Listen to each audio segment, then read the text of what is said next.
తాతగారు మేఘ గురించి ఒక మాట చెప్పండి. అది నా మనవరాలు కాదు, మా అమ్మ. బామ్మ మీరు? ఎప్పుడో పోవలసిందాన్ని, అది డాక్టర్ అవడం వల్ల ఇంకా ఉన్నాను.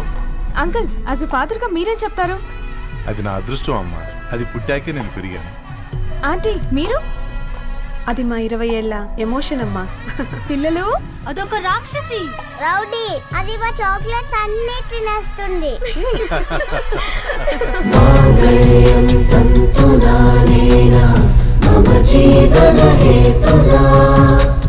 కంటే బద్నామి శుభగే తుం జీవ శరదాం శతం.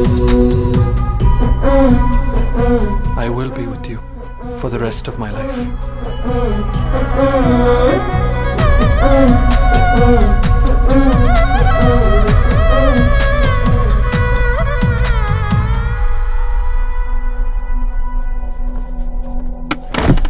Megha, amma Megha.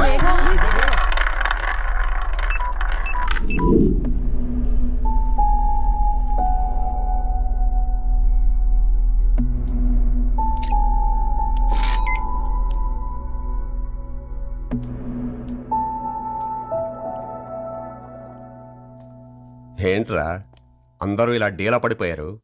ఎంగేజ్మెంట్ హడావిడిలో 2 రోజుల నుంచి ఏం తినలేదు కదా, దాంతో కళ్ళు తిరిగి పడిపోయినట్టుంది. లేదు, తను కళ్ళు తిరిగి పడిపోలేదురా. ఏంట్రా ఏమంటున్నావు?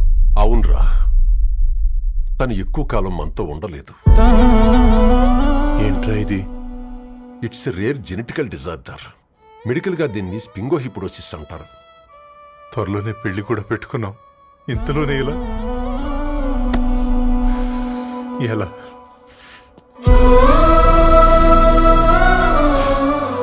ఎలా చెప్పండి ఇది? అమ్మాయికి ఎలా చెప్పాలో అర్థం కావట్లేదు. తను డాక్టర్ కాబట్టి అర్థం చేసుకోగలదు. ముందు మీరు అర్థం చేసుకోండి చాలు. చూడు, నువ్వు చచ్చిపోతావు, ఈ చిత్ర చచ్చిపోతుంది, ఆ శారదుందే అది చచ్చిపోతుంది, పళ్ళికిలిస్తుందే చంటిది ఇది చచ్చిపోతుంది, ఈ చెట్లు చచ్చిపోతాయి, ఆ తీగ చచ్చిపోతుంది, నేను చచ్చిపోతాను. కాకపోతే నేను 2 రోజులు ముందుగా చచ్చిపోతాను. మా ఏంటి ఇంకా దీపం పెట్టలేదా? ఏంట్రా ఆయనకి దీపం పెట్టేది? ప్రాణం ఉన్న పువ్వులకేమో 3 రోజులు, ప్రాణం లేని రాళ్లకి 1000 ఏళ్ళు ఆయుషిస్తాడు. ఆయనకెందుకు దీపం?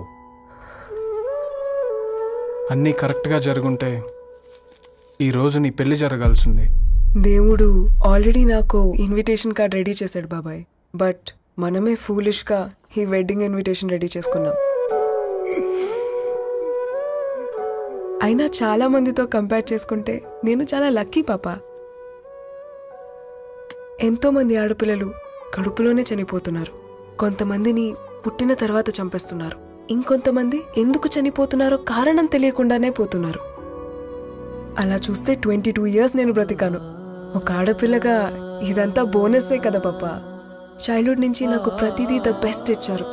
Best school, best college, best clothes, best family. ఇప్పుడు నా చావు కూడా బెస్ట్ ఉండాలంటే మీరందరూ నవ్వుతూ ఉండాలి.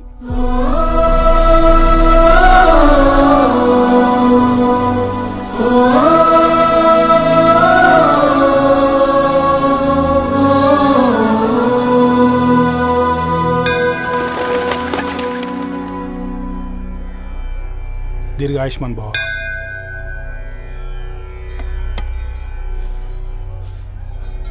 बेटी भगवान से क्या मांगा? వద్దులేండి పూజారి గారు, 365 డేస్ మొక్కేవాళ్ళనే దేవుడు పట్టించుకోవట్లేదు. ఆయన మీద నాకు అంత నమ్మకం లేదులేండి. ఏం కోరుకున్నావే? ఆయన దీవించినట్టే 100 ఏళ్ళు అడిగావా? లేదే, హాఫ్ వేలో తీసుకెళ్తున్నావు కదా. అసలు నన్ను ఎందుకు పుట్టించావు ఒక రీజన్ చెప్పమని అడిగాను. నా బ్రతుక్కి అర్థం చెప్పమని అడిగాను. అవునే, ఓ మనిషి పుట్టాక కనీసం ఒక మొక్కనైనా నాటాలంటారు. మనం పోయాక అది నలుగురికి నీడనిస్తుంది. అట్లీస్ట్ నేను ఆ పని కూడా చేయలేదు. ఈ బర్త్కి పర్పస్ ఏంటో తెలియట్లేదనేదే నా బాధ. ఏంటే ఓ పర్పస్ అని చెప్తున్నా? 1 వీక్ బ్యాక్ మా బాబాయ్ వాళ్ళ ఇంట్లో ఏం జరిగిందో తెలుసుగా? వాళ్ళ బాబు పుట్టగానే చనిపోయాడు.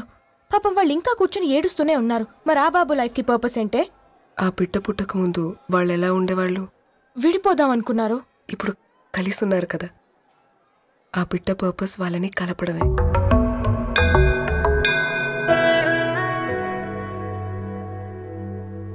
అలాగే నా లైఫ్కి కూడా ఒక పర్పస్ ఉంటుంది. बेटी हाँ? ये लो बजरंगी का सिंदूर अंता मंची जరుగుతుంది. ఏం మంచి? आपके नजर में कीड़ा है. ఆయన అందరినీ చూసే విధానంలోనే తేడా ఉందండి. తన మాటలేం పట్టించుకోకండి. Thank you. खुश रहो.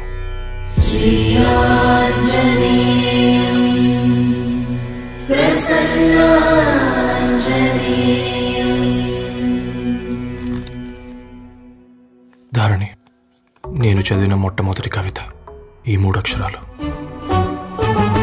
ఏంటి ఇది? ఏదో డైరీలో పేపర్లా ఉంది.